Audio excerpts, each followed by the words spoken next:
Something very interesting happened recently. Water found on Mars. I was actually working on a completely different topic when this news came in, so I changed my plans and prepared this video for you. You might say, what's so interesting about this? You're right. Because we've been reading news like this for years. If you do a bit of research online, you'll find many articles published over the last 20 years with the headline, "Water found on Mars." But we have never directly reached liquid water on Mars. So are these news reports lies? Are they deceiving us? Of course not. We may have never reached water on Mars, but many traces of its presence have been found. But this time, the situation is different. A massive, ocean-sized water reservoir has been discovered on Mars. You heard that right. This reservoir is so large that it could cover the entire red planet with water. Reports of water being found on Mars date back to 1971. Mariner 9 is finally... In those years, Mariner 9, the first spacecraft to enter Mars's orbit, discovered large river valleys and structures resembling water erosion on the red planet. In 2000, the Mars Global Surveyor revealed geological structures on the planet's surface that showed traces of water. In 2008, the Phoenix Mars lander found ice in the northern polar region of Mars. In 2018, a large lake of water was discovered beneath the ice sheet at the south pole of Mars. All of these discoveries are important, because each of them shows that water was present on Mars at least at some point. But the latest discovery is different from these. What has been discovered is a massive ocean-sized water reservoir hidden deep within Mars. It is found much deeper and over a wider area compared to previous discoveries. So far, solid or vaporized forms of water have been detected on Mars. This discovery could be the strongest evidence, yet for the presence of liquid water on Mars. The findings are based on data from NASA's exploration vehicle, InSight Lander. This vehicle sent to the planet in 2018 recorded a lot of seismic data over the course of 4 years. It detected 319 earthquakes. The detection of these earthquakes is important because they provide significant information about the planet's internal structure. Earthquakes create waves in the underground structures. These waves were analyzed using mathematical models, just like on Earth, to find underground water reserves and oil deposits on Mars.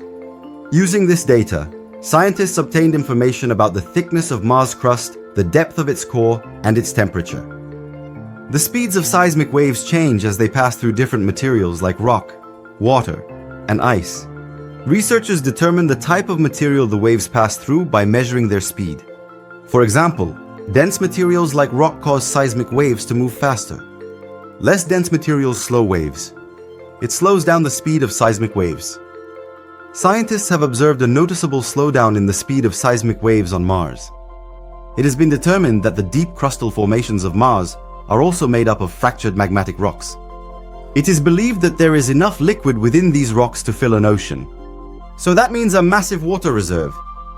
The water within these rocks may have played a very important role in the geological history of the red planet.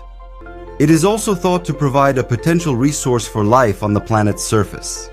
Now, we always talk about life on the surface, but there could also be life underground. We know that there is microscale life in the underground water layers on Earth.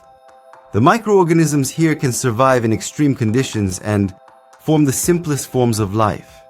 In fact, there are even more complex organisms. For example, the devil worm. This species was discovered about 1.5 kilometers deep in the Earth's crust, in gold mines in South Africa. It lives in moist environments underground. It can survive in extreme conditions like extreme heat, low oxygen levels, and high pressure. So, why couldn't there be similar forms of life on Mars? Could there be conditions similar to the underground water layers on Earth in the depths of Mars? Maybe these conditions existed in the past. In fact, there could even be an environment where life exists right now. Moreover, there could even be complex forms of life, just like the devil worm. So, could this discovery contribute to future research on Mars and even manned missions? Crazy questions come to mind. For example, will astronauts be able to use this resource as drinking water in the future? Or can they separate this water to obtain oxygen and hydrogen? Of course, for all of this, first we need to reach that water source and then bring the water to the surface. But here's the bad news.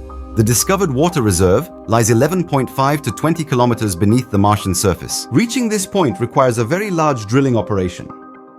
To understand how difficult this is, let me give you an example from Earth. The deepest drilling on Earth was carried out in Russia's Kola Peninsula. The drilling work that started in 1970 lasted to 1989, and in 19 years, only a depth of 12 kilometers was reached. Just think about how many years it would take to carry out such a project on Mars and reach that depth. NASA and other space agencies are working on robotic tools that can perform deep drilling on Mars. However, these are still in the development stage. For example, the European Space Agency's ExoMars mission is working on a drilling device that can penetrate 2 meters below the Martian surface. The device has been tested with a series of simulations on Earth. However, it has not been sent to Mars yet. The Perseverance rover sent to the Red Planet by NASA was only able to drill a few centimeters deep into the Martian surface.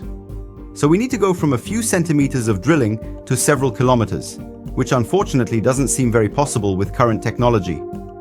So these are very remote possibilities. But just for now. Sending a vehicle to Mars was also a very distant possibility 100 years ago. Yet now we are talking about the discoveries made by those sent vehicles. Those vehicles had previously found signs of frozen water and vapor on Mars. Now, seismic signals from a volume of water large enough to cover the surface of Mars have been detected. There are dry riverbeds, deltas, and lake beds on the surface of Mars. These traces indicate that there was once a significant amount of water on the surface of Mars. However, according to scientists' theory, there was a sudden change in Mars' climate about 3.5 billion years ago. And this situation caused the water to disappear from the surface. The reason for this rapid drying is not clear. But there are some theories.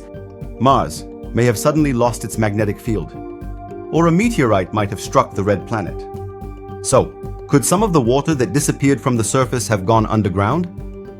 Researchers believe that a significant portion of the water on the surface of Mars has evaporated. The remaining water may have seeped underground over time. This latest discovery actually supports that.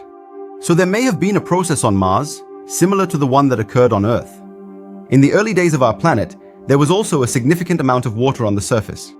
Over time, some of this water seeped underground, creating underground water systems and continuing to exist as trapped ice or underground lakes within the Earth's crust. Of course, we still don't know whether the water on Mars has the potential to support life. To understand this, an analysis of the water's structure is needed. Life on Earth depends on water. Okay, but we don't currently know if the water on Mars contains the chemical substances that would support life like it does on Earth. In future Mars missions, the chemical composition and purity of this water can be analyzed. All of this will provide a clue about whether life existed or currently exists on Mars. By the way, it's not necessary for the water on Mars to have a structure similar to that of water on Earth. There may also be species that have adapted to different living conditions. Even on our planet, some organisms can survive in radioactive environments. Earlier, if you remember, I gave the example of the hellworm. This type of organism, called extremophiles, isn't very different either. They generally live in environments where factors like temperature, salinity, and pressure are at extreme levels.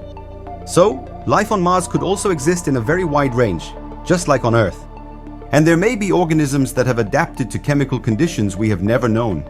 These discoveries and similar ones are certainly very exciting. But what's even more exciting is the possibility of humanity establishing a colony on Mars. Since water is a fundamental component for life, it will also be critically important for us to be permanent on Mars in the future. The effort we put into discovering water on Mars will clearly increase even more in the coming years. This, in fact, reminds us of how valuable Earth's water resources are. The water resources we already have on our own planet, which we often fail to appreciate, could one day run out. While we may spend billions of dollars to find water on Mars, we could never afford to lose the water we have on Earth.